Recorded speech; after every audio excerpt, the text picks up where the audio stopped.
Voor de reisbranche is de aanroende periode een drege tijd geweest. Veenstra-reizen uit Boetenpost had het ook net makkelijk gewoon, maar trots de coronatijd is men wel met een helikopterview naar het bedrijfje gegaan.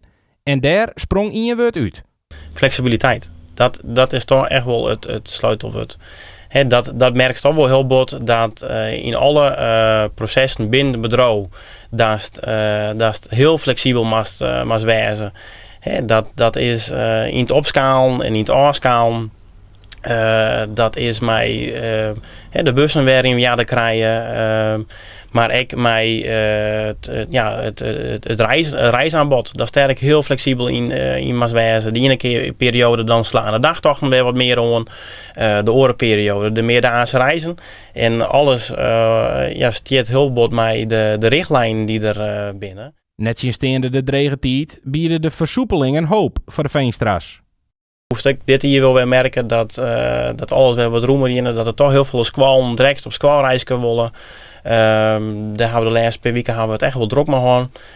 Dat kun je ook wel weer merken in het begin van nieuwe squal hier, dat toch heel veel squal weer op reis willen.